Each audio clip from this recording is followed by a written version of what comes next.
오늘 하나님께서 우리에게 주신 말씀은 시편 119편 1절부터 16절 말씀입니다. 함께 읽겠습니다. 행위가 온전하여 여호와의 율법을 따라 행하는 자들은 복이 있음이요 여호와의 증거들을 지키고 전심으로 여호와를 구하는 자는 복이 있도다.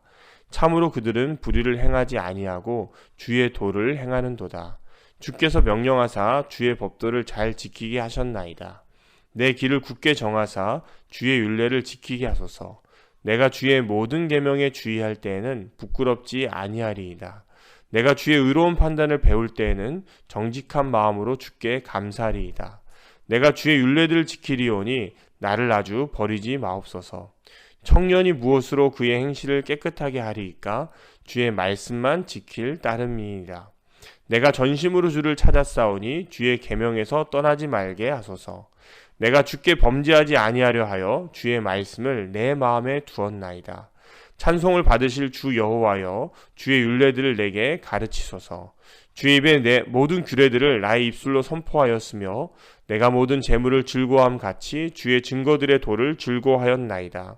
내가 주의 법도들을 작은 소리로 읊조리며 주의 길들에 주의하며 주의 율례들을 즐거워하며 주의 말씀을 잊지 아니하리이다. 아멘. 오늘부터 시편 119편을 다룹니다. 이 시편 119편은 히브리어 알파벳이 순서대로 각 구절의 첫 자음으로 사용된 알파벳 시편입니다.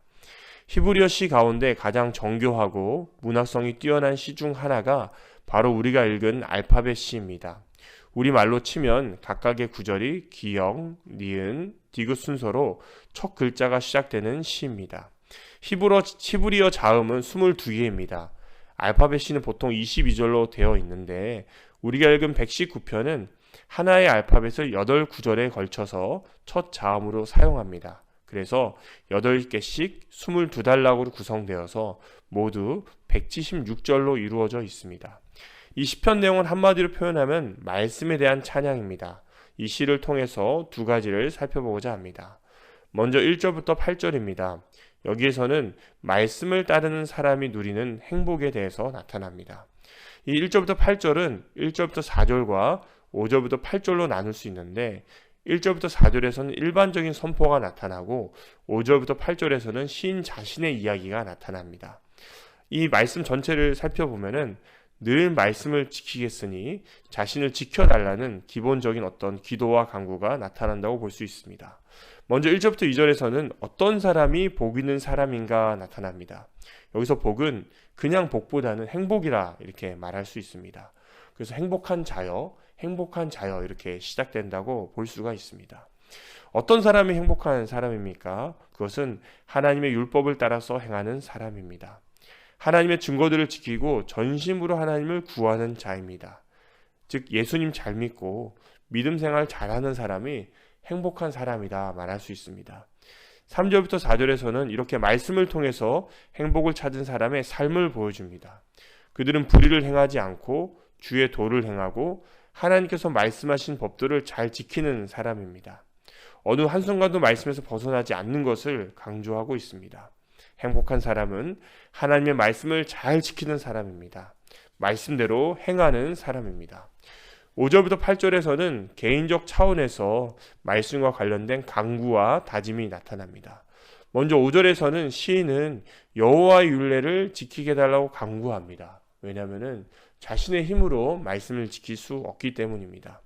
그래서 6절에서는 그렇게 잘 지키게 해주셨을 때에 하나님의 계명을 잘 새겨서 부끄럽지 않는 삶을 살겠다고 다짐합니다. 7절에서는 여호와의 의로운 판단을 배울 때마다 정직한 마음으로 감사하겠다 다짐이 먼저 나오고 8절에서는 그렇게 판단을 배울 때에 주의 율례들을 지키겠다 이렇게 다짐하면서 자신을 버리지 말아달라고 강구하는 모습이 나타납니다. 사랑하는 성도님들, 행복한 사람은 어떤 사람입니까? 말씀을 잘 따르는 사람입니다. 이 말씀을 잘 따르기 위해서는 무엇이 있어야 될까요? 말씀이 우리 안에 있어야 됩니다. 따라서 말씀이 내 안에 머물고 그 말씀대로 살아가는 사람이 행복한 사람이고 이 말씀이 우리 안에 머물게 하시는 것도 하나님의 은혜입니다. 어떨 때 우리 말씀이 이 마음에 이렇게 남을까요? 만남이 있어야 됩니다. 따라서 오늘 말씀을 읽을 때에, 기도할 때에 하나님 저를 만나주시고 그 만남 가운데서 말씀이 내 안에 이렇게 들어올 수 있게 해달라고 기도하시면서 은혜를 구하시는 시간 되시기 바랍니다. 다음은 9절부터 16절입니다. 말씀 안에서 삶을 깨끗하게 살겠다는 강구와 고백이 나타납니다. 10절과 12절은 강구이고 나머지는 고백입니다. 먼저 10절과 12절을 살핀 다음에 다른 구절을 살펴보겠습니다. 10절에서는 내가 전심으로 주를 찾았으니 떠나지 않게 해달라고 이렇게 강구합니다. 12절에서는 찬송을 받으실 주 하나님께서 주의 율례들을 가르쳐 주시기를 강구합니다. 이렇게 나타납니다. 우리가 10절과 12절에서 기억해야 될 것은 전심으로 하나님을 찾을 때에 하나님께서 떠나지 않을 것이고 하나님을 높여서 찬양할 때에 하나님께서는 율례들을 가르쳐 주실 것입니다. 이것을 좀 기억하면 좋겠습니다. 그래서 오늘 하루 살아가실 때에 좀 하나님을 전심으로 찾고 하나님을 높이는 가운데서 우리를 떠나지 않으신 하나님을 경험하고 또 우리를 깨닫게 하시는, 가르쳐 주시는 그 하나님의 어떤 지혜들을 경험하면 좋겠습니다. 나머지 고백들을 살펴보면요, 9절에서는 말씀을 지키겠다고 고백합니다. 그것은 젊은이가 삶의 길을 깨끗하게 하는 유일한 방법이기 때문입니다. 11절에서는 말씀을 마음에 두었다고 고백합니다. 말씀을 마음에 둘 때에 죄를 짓지 않을 수 있기 때문입니다. 이 말씀은 우리가 4월 첫째 주에 담임 목사님 설교 말씀을 통해서 들었던 그런 말씀입니다. 13절에서는 하나님의 입을 통해 나타난 모든 규례들을 자기 입술로 선포했다고 고백합니다. 이 구절은 어떻게 이해할 수 있냐면요, 우리가 함께 예배 드릴 때 많은 사람들과 함께 말씀이 선포되어지고 그 선포된 마음을 듣지 않습니까? 그 말씀이 우리 마음에 들어와서 그것을 내가 이제는 내 입술로서 내 개인적인 고백으로서 표현한다. 이것이 강조된다고 볼 수가 있습니다. 14절에서는요, 모든 재물을 즐거워하는 것처럼 하나님의 증거들의 도를 즐거워한다 고백합니다. 말씀은 어떤 것입니까? 즐거운 것입니다.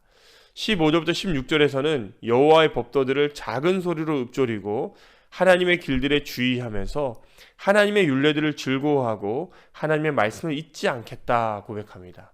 특별히 15절, 16절은 이 동사들을 보면요, 미완료 동사를 사용합니다. 이 말은요, 쉽게 얘기하면은 하나님의 율례들을 즐거워하고 잊지 않는 모습들을 내가 계속해서 하겠다, 이런 의미를 가지고 있습니다. 사랑하는 성도님들, 우리는 말씀 안에서 깨끗한 삶을 살아야 됩니다.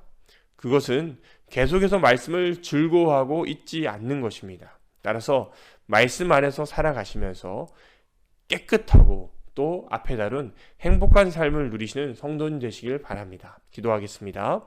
하나님 아버지 감사합니다. 오늘부터 시편 119편을 읽습니다. 이 시를 통해서 오늘은 특별히 어떤 사람이 행복한 사람인지 또 어떤 삶이 깨끗한 삶을 살아가는지를 공부하고 또 배웠습니다. 우리가 날마다 말씀을 즐거워할 수 있도록 도우시고 하나님을 전심으로 찾을 수 있도록 도와주셔서 이 말씀을 우리 마음에 두는 가운데서 오늘 하루도 행복하고도 깨끗한 삶을 살아갈 수 있도록 도와주옵소서. 감사합니다. 예수님 이름으로 기도드립니다. 아멘.